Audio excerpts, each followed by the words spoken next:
ওকে, আমরা ক্লাসটা রেকর্ড করা শুরু করছি, যেহেতু কয়েকজন এখনও জয়েন করো নাই, তারা দেখে নিও। আমরা আজকে যেটা করব, বেসিক্যালি আমরা অঙ্ক করব। অঙ্ক করা কিভাবে করতে হয় দেখব, এবং আমরা সরাসরি এইখান থেকে শুরু করতে চাই। এখান থেকে শুরু করা মানে একটা অঙ্ক দেওয়া আছে, যেটা গতদিনও দেখছিলাম।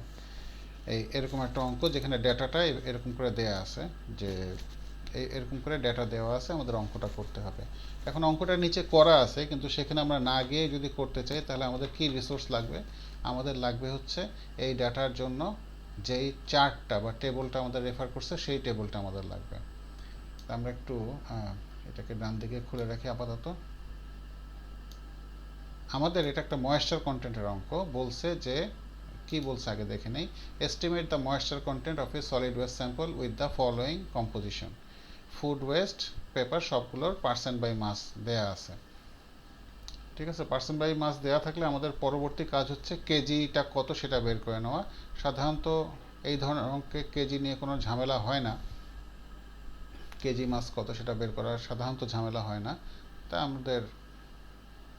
তারপরে আমাদের এটা বের করে নেওয়া উচিত, মানে সহি পদ্ধতি হচ্ছে এটা, কেজিটা বের করে নিতে হবে আমাদের।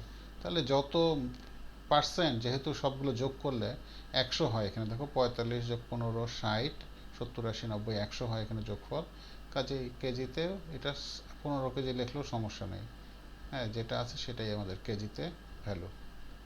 কেন আমরা করতেছি এটা? কারণ আমাদের ময়েশ্চার কন্টেন্টের ফর্মুলার দিকে খেয়াল করতে হবে। ময়েশ্চার কন্টেন্টের ফর্মুলা হচ্ছে এমসি, হচ্ছে ময়েশ্চার কন্টেন্ট। এটা হচ্ছে আমাদের ফর্মুলা হচ্ছে A minus B by A into 100%, into 100%। এইটা হচ্ছে আমাদের ময়েশ্চার কন্টেন্ট। এ কি? এ হচ্ছে আমাদের এই জিনিসটা, যে আমাদের ময়লাটা ফেলার সময় যে ওজন পাওয়া গেছে সেটাকে আমরা এ বলি। আর বি হচ্ছে, এ হচ্ছে আমাদের ওয়েট অফ, মানে এটার ওজন। ওয়েটটা হচ্ছে ওজন অ্যাজ ডিসকার্ডেড, মানে যেভাবে ফেলা হয়েছে সেইভাবে, অর্থাৎ এর মধ্যে ময়লা ভেজা যাই থাকুক, ডিসকার্ডেড এরকম করে বলা হয়। ঠিক, যেভাবে ফেলা হয়েছে সেটাই। আর কি জানি, অ্যাজ ডিসকার্ডেড এই কথাটাই ব্যবহার করা হয়। আর বি মানে হচ্ছে ড্রাই ওয়েট, ময়লাটাকে ওভেনে ঢুকায় শুকানো হলে যে ওজন পাওয়া যায় সেইটা। তো এইটা আমরা কোথায় পাবো? এটা আমরা একটা ছক থেকে প্রত্যেক টাইপের ময়লার জন্য এই ভ্যালুটা কত হয় সেটা আমাদের দেওয়া আছে, কারণ একই টাইপের ময়লার এই ওজনগুলো একই রকম হয়।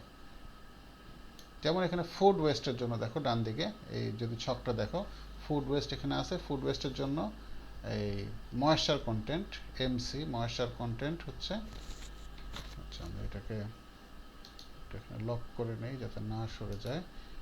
ফুড ওয়েস্টের ময়েশ্চার কন্টেন্ট বলা আছে 50 থেকে 80% হতে পারে। Typical value 70। আমরা অঙ্ক করার সময় এই টিপিক্যাল ভ্যালুটা নিয়ে আসবো। তার মানে এটার জন্য আমরা 70% লিখবো এটা। তারপর হচ্ছে পেপার আছে, পেপারের ময়েশ্চার কন্টেন্ট হচ্ছে 6, টিপিক্যাল ভ্যালুটা, সেই 6% দিয়ে আমরা অঙ্কটা করব।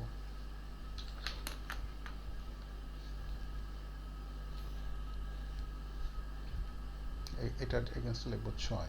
একইভাবে কার্ডবোর্ডে হচ্ছে 5। তারপর হচ্ছে প্লাস্টিক্স হচ্ছে 2%। গার্ডেন ট্রিমিং এর হচ্ছে, এই যে গার্ডেন ট্রিমিং হচ্ছে 60% ময়েশ্চার, বাকি 40% ড্রাই।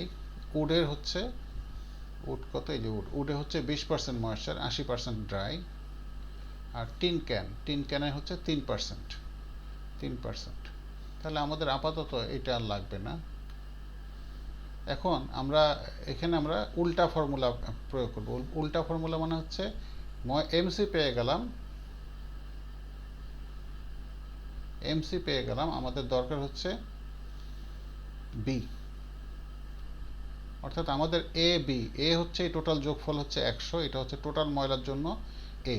টোটাল ময়লার জন্য বি কত সেটা আমরা বের করতে চাই, সেটা আমরা এখান থেকে বের করব। ইন্ডিভিজুয়ালের টোটাল ময়লার ময়েশ্চার কন্টেন্ট জানি না, কিন্তু টোটাল ময়লার প্রত্যেকটা খণ্ডর আমরা এই জানি, কি বলে, ময়েশ্চার কন্টেন্ট জানি। কাজে প্রত্যেকটা খণ্ডর জন্য আমরা বিটা বের করবো। এখন বি এর ফর্মুলাটা কি? এটাকে যদি পক্ষান্তর করি, তাহলে বি এর ফর্মুলাটা অনেকটা এরকম, B is equal to 100 minus moisture content by 100 into A. ঠিক আছে, এটা হচ্ছে আমাদের ফর্মুলা।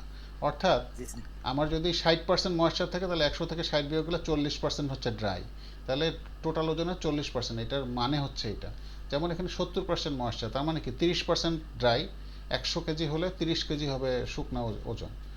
এটা দিয়ে সেটাই বোঝায়। তার মানে এটা হচ্ছে 100 বিয়োগ 70, 100 বিয়োগ 70 বাই 100 মানে 30 বাই 100 মানে 0.3 ইন্টু 15 কেজি। এই 15 কেজি আছে, এই 15 কেজিকে গুণ করলে 3×15 = 45 মানে 4.5 কেজি হবে এখানে। একইভাবে এখানে 45 কেজির মধ্যে এই 6 কেজি ময়েশ্চার, তার মানে এটা করলে 94 কেজি হচ্ছে, 94% হচ্ছে ড্রাই। এই 100 থেকে 6 বিয়োগ দিলে উপরে 94 আসবে। এটা দিয়ে 45কে গুণ করতে হবে। এটা দিয়ে 45কে গুণ করলে কি হয় আমরা এখনও জানি না, কিন্তু আমরা এটা বের করতে পারি ক্যালকুলেটর চিপে। এই যে ক্যালকুলেটর চলে আসছে আমাদের। আমরা কি করব, 0.94, যেহেতু 100 থেকে বিয়োগ করলে 94 হবে, 94কে 100 দিয়ে ভাগ করলে এটা হবে ইন্টু 45 করলে বের হয়ে আসবে 42.3। 42.4। হ্যাঁ, 42.3 কেজি। কাজেই এই জিনিসটা হবে আমাদের 42.3 কেজি, 42.3। একইভাবে এই যে দেখো, এই 10 কেজির মধ্যে 5% ময়েশ্চার, কাজেই 95%, তার মানে 9.5 কেজি হচ্ছে ড্রাই। একইভাবে এটা 98% হচ্ছে 9.8 কেজি। এটা 60% ময়েশ্চার মানে 40% ড্রাই, তার মানে 4 কেজি হবে এখানে। 5 কেজির মধ্যে 20% ময়েশ্চার, তার মানে 80% ড্রাই, তার মানে 8, এটাও 4 কেজি হবে। 5 তো 4 কেজি, এটা 5 কেজি তো। জি হ্যাঁ, স্যার, জি স্যার। 4। আর 5 কেজি এখানে 3% বা 97%, তার মানে 3 পাশে 15, তার মানে হচ্ছে 4.85 মনে হয়, তাই না? 4.85।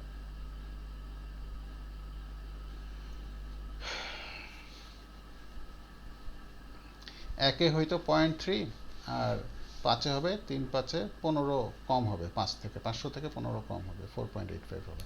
এবং নিচে যদি যাই, এই ভ্যালুগুলো এখানে লেখা আছে, 85 এর বদলে 9 লেখা আছে। এখন এগুলো সব যোগ করলে এখানে 79 স্যার। হ্যাঁ 79 পয়েন্ট সামথিং হবে, 79.1 বা 05 হয় কিছু একটা। তাহলে এটা জি হচ্ছে স্যার। 79 হচ্ছে, আমরা ধরে নেই 79 হচ্ছে, এটা ঠিক আছে 79। এখন তাহলে আমরা যদি এই অরিজিনাল যে ফর্মুলাটা ছিল a মাইনাস বি বাই 100%, সেটা যদি a হচ্ছে 100, b হচ্ছে 79 ডিভাইডেড বাই 100, এই ডিভাইডেড বাই a, a মানে হচ্ছে এখানে 100, দিস ইজ a, ঠিক আছে? এটা হচ্ছে b, তাহলে এখানে 100 ইন্টু 100%, এটা হচ্ছে আমাদের টোটাল ময়েশ্চার কন্টেন্ট। তাহলে এখান থেকে আসতেছে 21%, এটা হচ্ছে অ্যান্সার এখানকার। তাহলে এই অঙ্ক এখানে এভাবে করা আছে আমাদের। তার মানে কি দরকার, এটার জন্য আমাদের রিসোর্সটা হিসেবে ওই টেবলটা দরকার। আমরা পরেরটা দেখি, ডেনসিটির অঙ্কটা দেখি, আজকে এইটুকু দেখব। দেখো, এখানে একটা অঙ্ক দিচ্ছে, বলছে এরকম একই পার্সেন্ট দেওয়া আছে, কিন্তু বলে দেওয়া আছে যে ইউজ 1000 কেজি ওয়েস্ট স্যাম্পল। তাহলে এখানেও আগের মতো আমাদের কেজি বের করতে হবে প্রথমে, মাস কেজি, পার্সেন্টে দেওয়া আছে কেজিতে। তাহলে 15% এখানে যোগ করলে 100 হয়, তো 100-র মধ্যে 15 হচ্ছে এই ফুড ওয়েস্ট, তাহলে কেজিতে 1000-এর মধ্যে কত হবে, 150 কেজি হবে। এটা 450 কেজি হবে। যেহেতু টোটাল হচ্ছে 1000 কেজি, তাহলে কেজিটা বের করে নিচ্ছে এখানে, ঠিক আছে?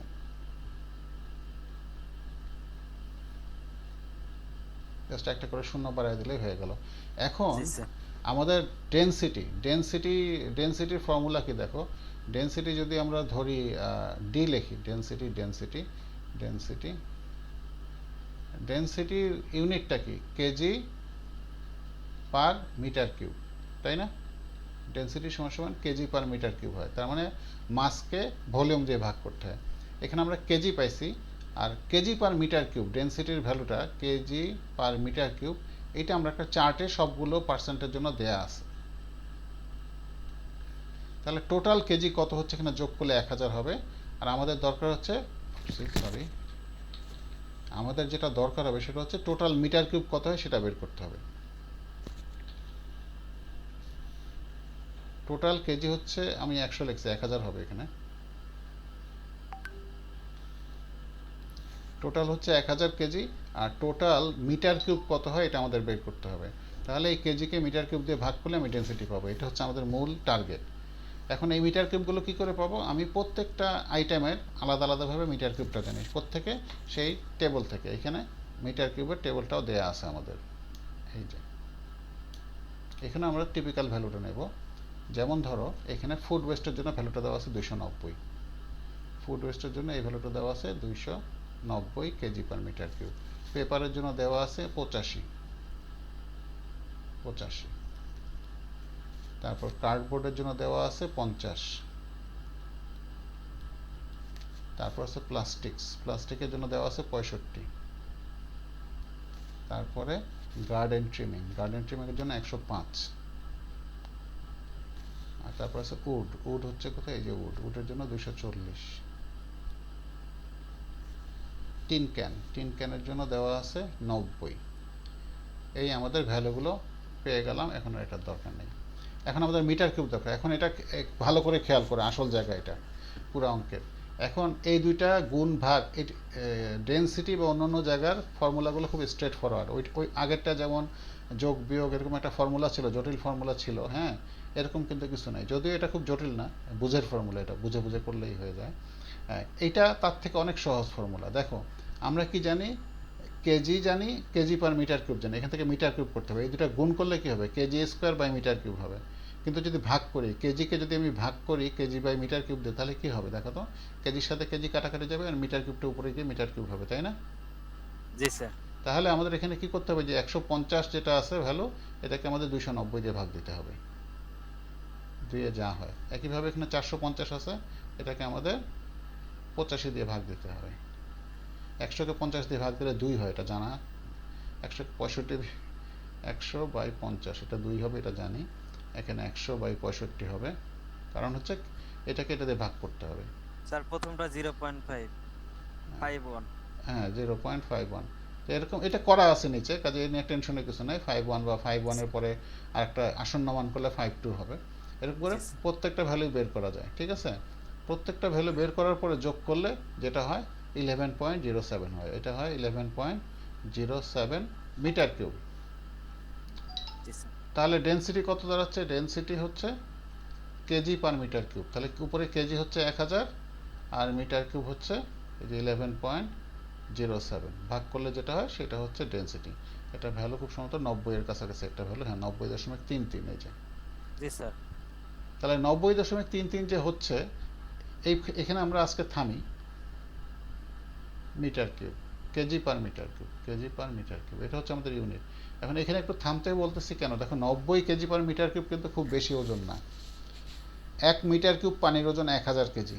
1 মিটার কিউব মানে বোঝো তো, যে আমাদের যে কালো কালো ট্যাঙ্কি ছাদের উপরে থাকে, ওগুলো 1000 লিটারের ট্যাঙ্কি হয় 1 মিটার কিউব, তাই তো? তাহলে ওই 1 মিটার কিউবের ওজন কিন্তু পানির 1000 কেজি হয়। আর এটা সেই তুলনায় 10 ভাগের 1 ভাগও না, 11 ভাগের 1 ভাগ, তাই না? 90 কেজি, তার মানে কিন্তু অনেক হালকা। তার মানে এই ময়লাটা কিন্তু যেভাবে ফেলা হচ্ছে সেইভাবেই যদি নেওয়া হয়, ভিতরে অনেক ফাঁকা ফাঁকা জায়গা থাকে। তুমি যদি আমাদের ঘরের কোণার মধ্যে যে ওয়েস্ট বিনটা থাকে, আমাদের ক্লাসরুমের কোণায় যে ডাস্টবিনটা থাকে, ওটা দেখবে পুরো ভরে গেলেও ওটাকে তুমি যদি চাপ দাও তাহলে কিন্তু এটা বসে যাবে, মানে ভিতরে অনেক ফাঁকা জায়গা আছে। সেই জন্য ওই এত বড় একটা ডাস্টবিন, সেটার ভলিউম যা হবে সেই তুলনায় ময়লার ওজন অনেক কম হবে। সেই জন্য ডেন্সিটিটা পানির তুলনায় অনেক কম দেখাচ্ছে। কারণ আমাদের মনে হতে পারে যে সব তো সলিড ময়লা ফেলতেছি, এটা ডেন্সিটি পানির চেয়ে কম হলো কেন? এগুলো কি পানিতে ভাসবে? কারণ হচ্ছে এখানে সব কিছুই আমাদের অ্যাজ ডিসকার্ডেড, মানে যেভাবে ফেলা হয়েছে ঠিক ওই অবস্থাতেই ডেন্সিটি কত সেটা বের করা হয়েছে, কম্প্যাক্ট করার পরে না। কম্প্যাক্ট করলে ডেন্সিটি বেড়ে যেতে পারে। এখন আরেকটা জিনিস খেয়াল করার মতো এখানে আছে। দেখো প্রত্যেকটা ধরনের ময়লার যে ধরন, প্রত্যেকটারই ডেন্সিটি কিন্তু 1000-এর চেয়ে কম। খেয়াল করলে দেখবে এই লিস্টের মধ্যে কোনোটাই 1000-এর চেয়ে বেশি ডেন্সিটি নাই। তার মানে কোনোটাই পানির চেয়ে বেশি ভারী না। এখন টিন তো পানির চেয়ে ভারী, কিন্তু দেখো এখানে 90 দিচ্ছে, কারণ টিনের মধ্যে ফাঁপা জায়গা থাকে। অর্থাৎ 1 মিটার কিউব তুমি যদি একটা বক্স নাও, তার মধ্যে যে টিন ক্যান যদি ভরাও, টিন না টিনের ক্যান, তাহলে যে কয়টা ক্যান দিয়ে ভরে যাবে সেই ক্যানগুলোর ওজন হবে 90 কেজি। বোঝা গেছে?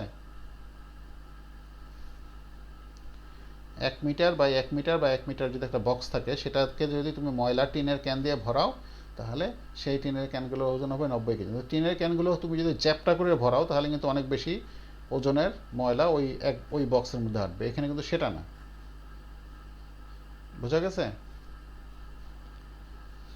আমাদের যে গাড়ির ময়লা নেওয়ার যে গাড়িটা নেয়, যে গাড়ি দিয়ে ভ্যান দিয়ে আমরা ময়লা কালেক্ট করি, ওইটার সাইজ ভ্যান দিয়ে স্যার। হ্যাঁ, ওইটার সাইজ মোটামুটি 1.1 মিটার কিউব বা 1.5 মিটার কিউবের মতো হয়, কারণ ওটা পাশে হয় 3 ফিট, লম্বায় হয় 4 ফিট, আবার উচ্চতাও 3 ফিট হয়। তাহলে মোটামুটি 1 মিটার কিউব বা 1.1 মিটার কিউব হয়। এখন ওইটা যদি পুরোপুরি ফুড ওয়েস্ট হয় তাহলে দেখা যাচ্ছে ওটা 290 কেজি বা 300 কেজির মতো ওজন হবে, বা 350 কেজির মতো ওজন হবে। এর চেয়ে বেশি ওজন হবে না ওই গাড়ির।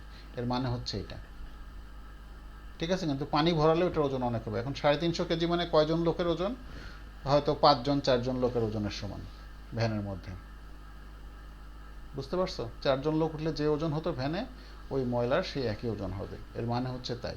তবে আমরা এই কিছুদিন আগে ময়লা কালেক্ট করে ফিল্ডে মাপছি। আমাদের দেশে তো অনেক ময়লা থাকে, ময়লা মানে অনেক ফুড ওয়েস্ট থাকে। সেই ফুড ওয়েস্টে আমরা মোটামুটি আরও অনেক বেশি ডেন্সিটি পাইছি, 400-র উপরে ডেন্সিটি পাইছি। ঠিক আছে? 290 না, তার মানে 400-র কাছাকাছি ডেন্সিটি পাইছি, 400 কেজি/মিটার কিউব। এবং 400 কেজি মানে 7জন লোকের, ধরো এক একজন লোক 60 থেকে 70 কেজি যদি হয়, তাহলে 6জন লোকের ওজন ওইটা। ভ্যানের মধ্যে 6জন ব্যক্তি উঠলে খুব যত ওজন হবে, এখানে ময়লার সেই পরিমাণ জি ওজন। স্যার। ঠিক আছে? তো এই হচ্ছে আমাদের মানে ফিজিক্যাল মিনিংটা সবসময় বুঝতে হবে, যে ময়লার ডেন্সিটি আমরা বার করলাম, এটার মানেটা কি? মানে হচ্ছে এই ময়লার ওজন, যেহেতু এটা কম্প্যাক্ট অবস্থায় থাকে না, এটার ওজন পানির তুলনায় কম। পানি কিন্তু অনেক ওজনদার একটা জিনিস, তাই না? 1 জারিকান পানি নিলেই বোঝা যায় যে কি পরিমাণ ওজন পানির। তো এই হচ্ছে সেই অবস্থা। তাহলে এরপরে যে অঙ্কগুলো আছে, সেই অঙ্কগুলো আসলে কম্পারেটিভলি অনেক সোজা। একই রকম জিনিস লিস্ট থেকে ভ্যালুগুলো এনে এনে বসায় দিতে হয়। যেমন এই আগের অঙ্কই বলছে এটার ক্যালোরি ভ্যালু কত, অর্থাৎ এটা জ্বালাইলে কি পরিমাণ কিলোজুল হিট উৎপন্ন হবে। এরকম একই রকম কেজিটা বের করতে হয়, আর কিলোজুলের ভ্যালু কিলোজুল/কেজি হিসেবে দেওয়া আছে। কাজে এই দুইটা গুণ করলেই তুমি দেখবা যে এটা দিয়ে এটা গুণ করলেই কেজি কেজি কাটাকাটি গিয়ে কিলোজুল হয়ে যাবে। তার মানে সরাসরি জাস্ট গুণ করছে, আর কিচ্ছু না, তারপর যোগ করে দিছে। এবং জি স্যার। এবং এইটাই হচ্ছে অ্যান্সার সরাসরি, আর কোনো অপারেশন নাই। না, এটা অ্যান্সার না, এটা কিলোজুল/কেজি। কিলোজুল তো স্যার টোটাল। এটাতে 100 দিয়ে ভাগ দিলে হ্যাঁ হ্যাঁ, অ্যান্সার। কারণ এই টোটাল মাসটা হচ্ছে কেজি, 100 কেজি। কাজে কিলোজুলকে কেজি দিয়ে ভাগ দিয়ে কিলোজুল/কেজি বের করে ফেলছে। তাহলে এই হচ্ছে আমাদের অঙ্ক। এখন কঠিন অঙ্ক যেটা আছে এটা আজকে করবো না, নেক্সট ক্লাসে করবো এই অঙ্কটা, ঠিক আছে? স্যার তাহলে ক্লাস আমরা কালকেও ফিরে আসি স্যার, কালকে একটা ক্লাস নেন স্যার। আচ্ছা ঠিক আছে, কালকে তাহলে কখন, সন্ধ্যায় না বিকেল? আমি রেকর্ডিংটা আগে অফ করি, ঠিক আছে? জি স্যার। ক্লাসের রেকর্ডিংটা বন্ধ করি। Pause finish.